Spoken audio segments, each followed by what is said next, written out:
নমস্কার বন্ধুরা, আশা করি সবাই সুস্থ আছেন, ভালো আছেন। পঞ্চব্যঞ্জনে আজকের পদ চিংড়ি মাছ দিয়ে কচুরলতি। তার জন্য আমি কচুরলতিগুলোকে এরকমভাবে কেটে ধুয়ে পরিষ্কার করে ভাপিয়ে নিয়েছি। আর নিয়েছি কিছুটা চিংড়ি মাছ। এবার রান্নার মূল পর্বে কড়াইতে কিছুটা সর্ষের তেল দিয়ে ভালোভাবে তেলটাকে গরম করে নিয়ে তার মধ্যে কেটে ধুয়ে পরিষ্কার করে নেওয়া চিংড়ি মাছগুলোকে দিয়ে দিলাম। দিয়ে মিনিট দেড়েক ধরে এগুলোকে হাই ফ্লেমে নাড়তে থাকলেই এরকম মাছগুলোর রং পাল্টে যাবে আর মাছগুলো জল ছাড়তে শুরু করবে। এই অবস্থায় মাছগুলোকে আমি নামিয়ে রেখে দিলাম। আর ওই কড়াইতেই দিয়ে দিলাম আরও কিছুটা সর্ষের তেল। এবার তেলটা একটু গরম হয়ে এলে এতে দিতে হবে ফোড়ন।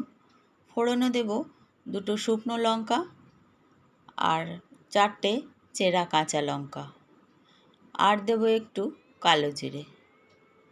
এবার ফোড়নটাকেও একটু হালকা ভেজে নিয়ে তার মধ্যে দিয়ে দেব কোচানো পেঁয়াজ। এবার পেঁয়াজটাকে একটু ভালোভাবে ভাজতে হবে। এবার দেব এতে একটু গ্রেট করে রাখা রসুন, এই 1 চামচ মতো দিলেই হবে।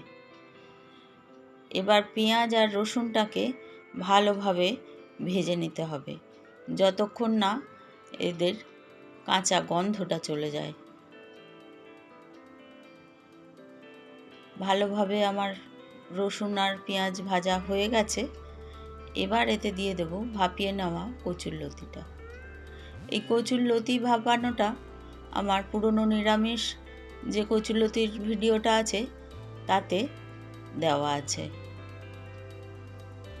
এবার এই কচুরলতিটাকেও পেঁয়াজ আর রসুনের সাথে ভালোভাবে মিশিয়ে নিয়ে একটু ভাজা ভাজা করে নিতে হবে। তারপরে এর মধ্যে দিয়ে দেব ভেজে নেওয়া চিংড়ি মাছগুলো। চিংড়ি মাছের জল সমেতই আমি সবটা তুলে রেখেছিলাম, সেই সম্পূর্ণটাই আমি এর মধ্যে দিয়ে দিলাম। এবার সব একসাথে ভালোভাবে মিশিয়ে নিয়ে আবার একটু ভাজবো। তারপরে এতে দেব স্বাদমতো নুন, পরিমাণ মতো হলুদ, আর দেব একটুখানি চিনি। এগুলো সব দিয়ে ভালোভাবে মিশিয়ে নিয়ে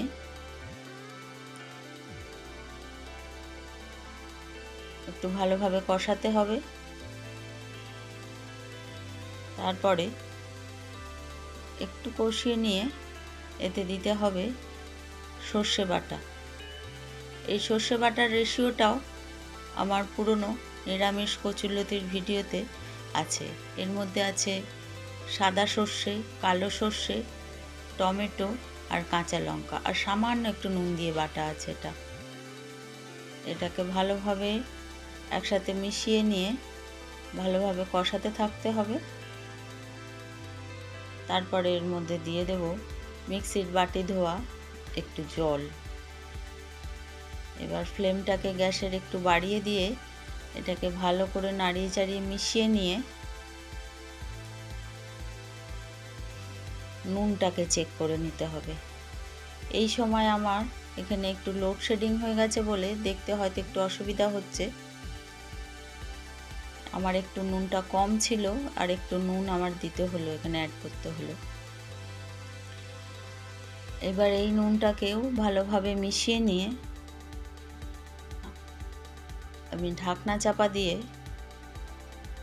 কিছুক্ষণ লো টু মিডিয়াম ফ্লেমে রান্না করে নেব।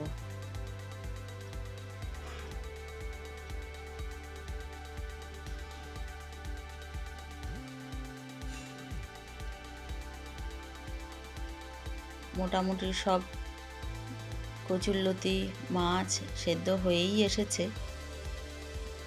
একটুখানি মিনিট 4-5 আমি ঢাকা দিয়ে রেখে আবার ঢাকনাটা খুলে নিয়ে মোটামুটি সেদ্ধ হয়ে গেছে সব, লতি মাছ সবই সেদ্ধ হয়ে গেছে। এবার আমি এতে দিয়ে দিলাম চিড়ে রাখা কয়েকটা কাঁচা লঙ্কা। আমার রান্নাটা কিন্তু এবার প্রায় হয়ে এসেছে। এবার আমি গ্যাসটাকে বন্ধ করে দিয়ে তরকারিটাকে সার্ভ করে নেব। অসাধারণ খেতে এই পদটি। আশা রাখবো আপনারা সবাই বাড়িতে একদিন ট্রাই করবেন।